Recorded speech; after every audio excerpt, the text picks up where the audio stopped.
I never imagined that a single dinner, a simple family evening, could become the moment that changed everything.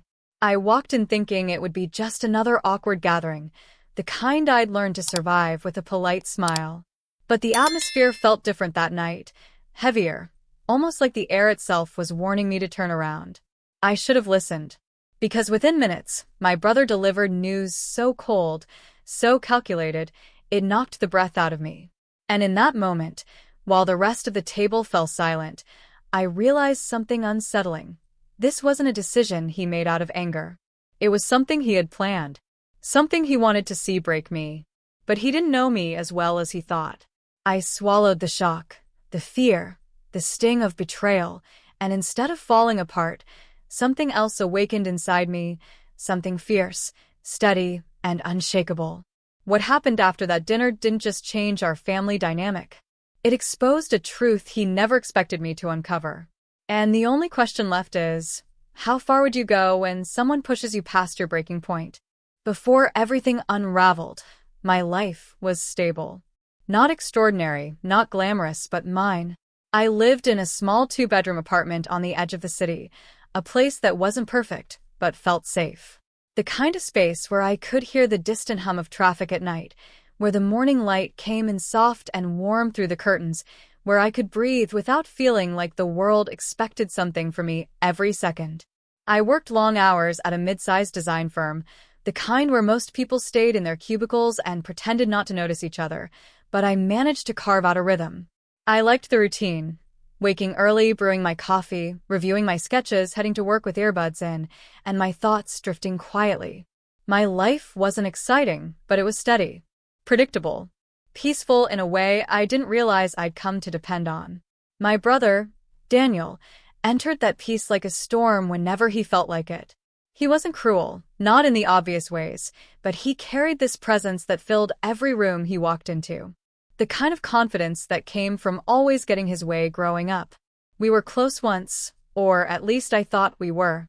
But adulthood has a way of exposing cracks you don't see in childhood. Somewhere along the line, Daniel learned how to turn power into leverage. And I learned how to keep quiet to keep the peace. Still, before everything that happened, our arrangement worked, at least on the surface. He owned the apartment building where I lived, something he never let me forget, even though I paid rent like everyone else. He'd always say it was family helping family, a phrase that started out warm but eventually turned into something sharp, something with an edge that dug a little deeper each time he said it. But I try not to dwell on it. I convinced myself that people changed, that maybe he was simply stressed, that maybe adulthood really did harden everyone a bit. I told myself all the things you tell yourself when you don't want to face the truth. Day to day, my life still felt full enough. I spent my evenings sketching ideas I hoped to someday turn into a solo business. I cooked simple meals, listened to old playlists, and occasionally met up with coworkers who blurred the line between acquaintances and almost friends. I didn't need a big circle, just a few steady connections. That was enough. But even in that comfort, I sometimes sensed an undercurrent, a feeling I couldn't quite explain. Little comments Daniel made. The way he'd look around my apartment during random drop-ins, like he was assessing something. The way he fell silent when I mentioned saving up to move somewhere new. I brushed it off as sibling weirdness, the kind every family has. Looking back now, it wasn't weirdness. It was warning. The truth is, stability has a way of blinding you. When life feels manageable, when routines feel like anchors, you don't always see the waves forming in the distance. You don't hear the quiet creak before something breaks. You don't notice the shift in someone's eyes before they show you who they really are. I know that now. Still, at the time, I clung to normalcy. I believed that as long as I paid my rent on time and kept to myself, nothing could go wrong. I believed Daniel would never push me beyond what I could handle. I believed that family, no matter how flawed, would never cross certain lines. But cracks were already forming. I just hadn't looked closely enough to see them. And all it took was one dinner, one family evening that should have been ordinary, to expose everything beneath the surface. What I didn't know then was that the life I'd built so carefully, so quietly, was about to be tested in a way I never saw coming. And the woman I would become in the aftermath, she was nothing like the one who walked into that dinner unprepared. I replay that dinner in my mind more times than I want to admit, not because I enjoy torturing myself, but because that moment became the dividing line between the life I had and the life I was forced to step into. Daniel sat across from me, his expression cool, almost rehearsed. The clinking of silverware had barely faded when he leaned back in his chair and dropped the news like a guillotine. The rent was now $8,800. Effective immediately. If I didn't like it, I could move out. No warning. No conversation. No humanity. The words didn't just surprise me, they hollowed me out. I felt like the ground shifted under my feet, like I had been pushed off balance by someone who had been waiting for the perfect moment to watch me fall. There was something in his eyes that night, something sharp and triumphant, that made me realize this wasn't about money. It was about control, about watching me scramble. And as the initial shock faded, something darker crept in, quiet, burning awareness that my brother had been preparing this moment long before I saw it coming. The following morning, I woke up with a heaviness in my chest. I sat on the edge of my bed, staring at the wall, trying to understand what kind of person would do that to his own sister. The apartment that once felt safe now felt like a trap. Every shadow looked unfamiliar. Every sound felt intrusive. And every time I thought I might be imagining things, I remembered the satisfied tilt of Daniel's head when he said, "Move out if you don't like it." He wanted to watch me lose everything. For days, I tried to confront the situation logically. I calculated my savings. I checked rental listings. I went through every possible scenario of how I could stay afloat. But each path led to the same dead end. I couldn't afford a sudden increase to that amount. And Daniel knew that. He banked on it. The more I thought about it, the more I wondered why. Why now? Why this number? Why the coldness that didn't match the person I once knew? That question kept me awake at night. One afternoon, after working late at the office, I noticed Daniel's car parked outside the building. My stomach tightened. He was standing near the entrance talking to someone I didn't recognize at first.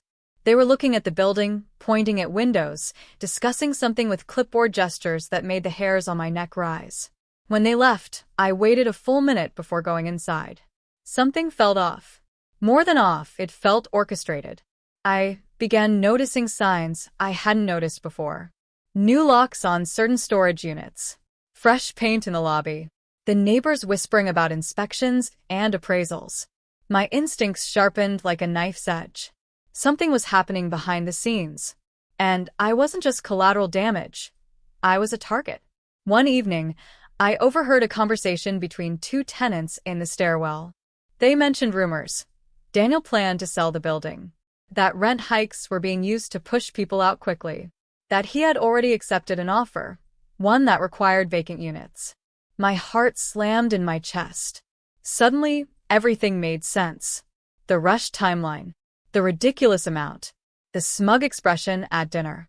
Daniel wanted me out of the building not because of rent, but because I was in the way. An inconvenience. A loose thread he needed to cut before the sale went through. Realizing that truth didn't just sting, it ignited something fierce. I went back to my apartment that night with a whirlwind in my head. Anger. Hurt. Disbelief. A sense of betrayal that clenched deep in my stomach. How could he decide my future like it was nothing? How could my own brother treat me as if I were disposable? But the more I felt the anger simmering, the more a strange clarity settled over me. I stopped shaking. I stopped pacing. I stopped trying to understand his motives. Instead, I began to plan. In the days that followed, I paid attention to everything. I listened to conversations in the hallways. I watched the timing of maintenance visits. I observed who came in and out of the building. I became deeply attuned to every change, every tiny shift that might reveal what Daniel was doing. And then something happened that solidified everything. I found a letter slipped under my door. Not in an envelope, just a folded sheet. Inside was a message. They're planning to evict you illegally. Be careful who you trust. There was no name, no signature, just those words. My blood ran cold. Someone inside the building knew what was happening. And they wanted to warn me. That night, I barely slept. Each sound made my pulse jump. But beneath the fear, something else grew stronger: determination. If Daniel thought he could push me out quietly, humiliate me, strip away my home without consequences, he was wrong. Very wrong. The next day at work, I used my lunch break to research tenant rights, eviction laws, property sale regulations, everything I could find. The more I read, the more pieces fell into place.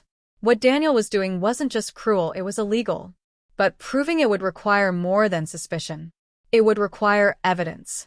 So I waited. I watched. I listened.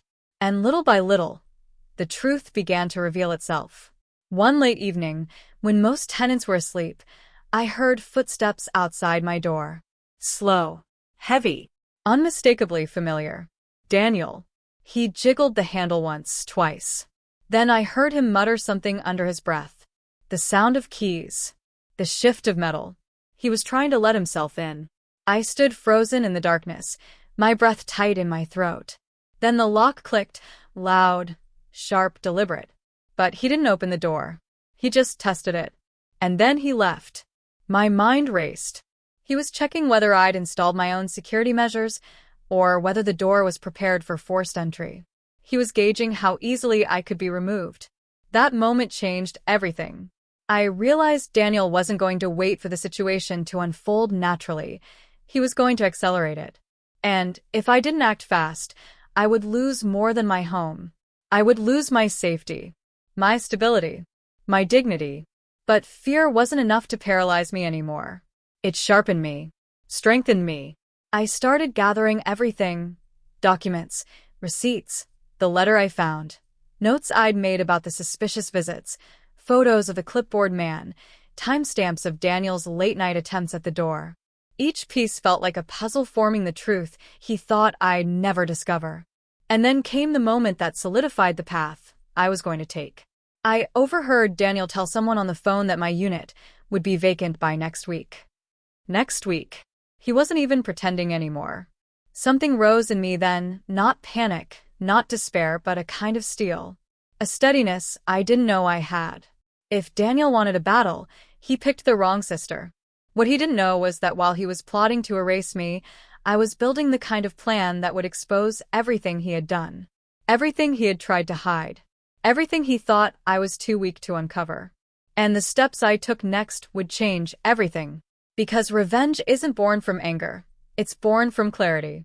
And I finally had mine. I didn't sleep the night before everything unfolded. My mind was too sharp, too awake, running through every detail of what I was about to do. I had replayed the plan so many times that it felt like muscle memory now. Every step, every turn, every look I needed to give. Still, as the moment approached, something inside me trembled. Not fear, not doubt, just the weight of years of swallowing my pride, minimizing my own needs, and pretending things didn't hurt when they did. Everything I'd buried was clawing its way back up, demanding to be seen. The day of the family dinner felt strangely calm, like the world was holding its breath with me.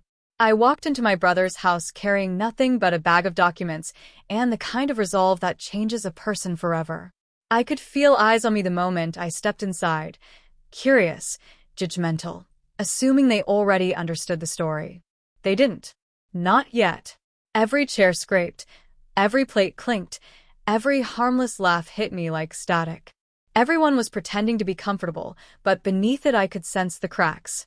People always underestimate how much tension a room can hold before it finally splits open. When my brother announced the new rent, confidently and carelessly, I felt something inside me go still. The world around me blurred for a moment, not because I was hurt, but because the final piece had fallen into place. He thought he had all the power. He thought he could corner me, push me, financially choke me until I had no choice but to bend. All while he hid behind a smile, pretending it was just business. My decision solidified with the same clarity as a blade drawn from its sheath. This was the moment my plan had been built for. I stood slowly, feeling my heartbeat move through my fingertips, my throat, my chest. The room quieted. Not because they sensed what was coming, but because something in my posture shifted. I wasn't the version of myself they were used to, The quiet sister, the understanding daughter, the one who always tried to keep peace. I had outgrown that role the second they mistook my kindness for weakness. I placed the bag on the table and opened it with deliberate calm. Papers slid out, contracts, bank statements, property tax records, transaction logs. Every sheet was a piece of a puzzle he never expected anyone to solve, because he thought he was the only one smart enough, strategic enough, manipulative enough to stay on top. But he had underestimated me. As I laid out the evidence, each page added weight to the growing silence. A few family members leaned forward, their expressions shifting from confusion to dawning horror. My brother's jaw tightened. He knew exactly what those documents meant. He knew what I had uncovered. The hidden accounts, the unlawful transfers, the tax evasion, the forged signatures, things he believed were buried forever. My hands were steady, my voice even, but inside, a storm was unfolding. Years of humiliation, dismissal, and exploitation finally rising to the surface. Every sacrifice I had made, every moment I had been told to understand, every time I had been made to feel like a burden rather than a sister, they all converged into this single point in time. He tried to speak, but the room wasn't listening to him anymore. The truth had already taken over, sweeping across the table like a tidal wave. I watched faces shift from disbelief to disappointment, then to fury. The betrayal wasn't mine, it was his. And for the first time in years, he felt cornered. Not by me, but by the consequences he thought he'd never face. I knew exposing him would change everything, but I also knew there was no turning back. My revenge wasn't about hurting him. It was about reclaiming myself. About refusing to keep living under someone else's shadow, someone else's control. About breaking a cycle that had been consuming me far longer than I had admitted out loud.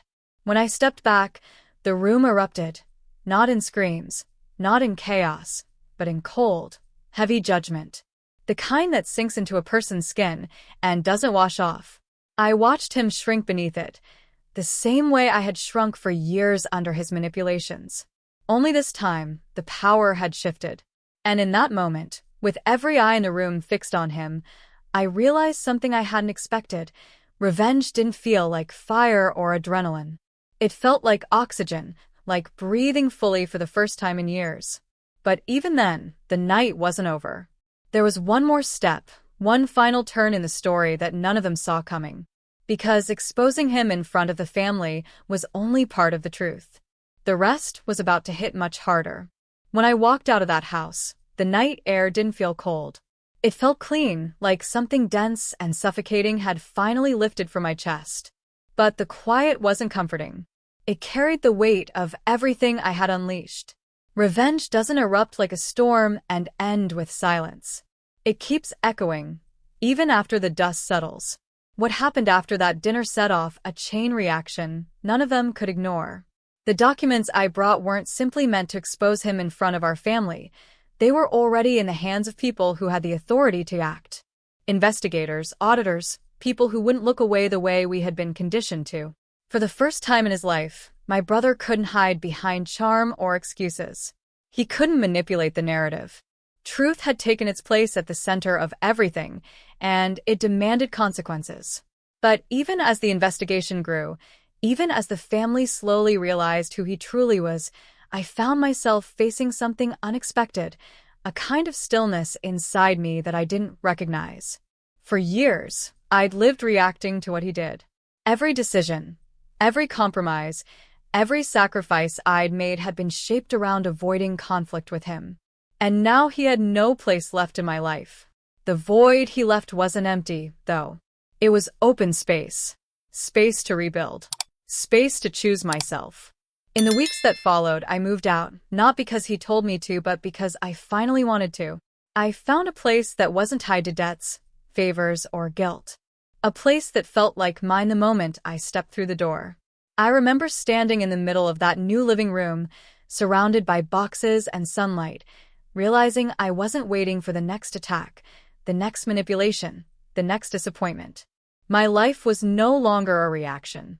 It was a beginning. But freedom doesn't arrive without reflection. I spent months untangling the emotions that came after the revenge was complete. There was relief, yes. Power. Closure.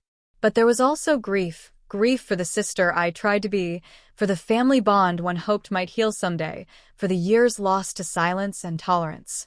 Revenge had exposed him, but it had also exposed me. The parts of myself that endured too much, the parts that stayed quiet for too long, the parts that believed I had to earn my right to love and safety. And yet, in that process, I found something stronger than revenge. Clarity. I realized that what I did wasn't simply about punishing him. It was about reclaiming myself from a situation that had shaped me in ways I hadn't fully understood. Justice is rarely simple. It comes with a cost, and it forces us to examine the pieces of ourselves we'd rather leave untouched. But without that examination, we stay trapped in cycles we never meant to repeat. The family eventually divided, some wishing things had been handled privately, others admitting they had seen signs but chose to ignore them. And maybe that's the hardest part, the knowledge that silence protects the wrong people far too often. The truth is painful, but hiding it is worse. I learned that the night I laid everything on the table. As for my brother, he faced the consequences he had earned. Not because I wanted to ruin his life, but because his actions had already done that long before I intervened. My role wasn't to destroy him, it was to stop allowing him to destroy others. Looking back now, I understand something essential. Revenge isn't always about inflicting hurt. Sometimes it's about drawing a line, declaring that enough is enough. It's about holding someone accountable when no one else will. It's about choosing yourself in a moment when the world expects you to stay quiet. I won't pretend the journey was simple or that the aftermath was clean. It wasn't. There were nights I wondered whether stepping forward had made me stronger or simply more tired. Moments when I questioned if exposing him had healed me or hardened me. But every time those doubts returned, I reminded myself of one simple truth. I had spent years shrinking so he could feel bigger. I refused to spend the rest of my life doing the same. And now, as I stand on the other side of everything, I see the impact with clearer eyes. I didn't just confront him. I confronted the parts of myself that accepted less than I deserved. And that confrontation changed me far more than the act of revenge ever did. So this is what I'll leave you with. Revenge may feel like fire at first, but its true power is in what comes after. The rebuilding, the awakening, the refusal to ever go back to who you were before. It forces you to decide what kind of life you want from this moment forward. And now I'll ask you the same question I asked myself in the quiet that followed. When someone crosses your line for the last time, will you stay silent? Or will you finally choose yourself?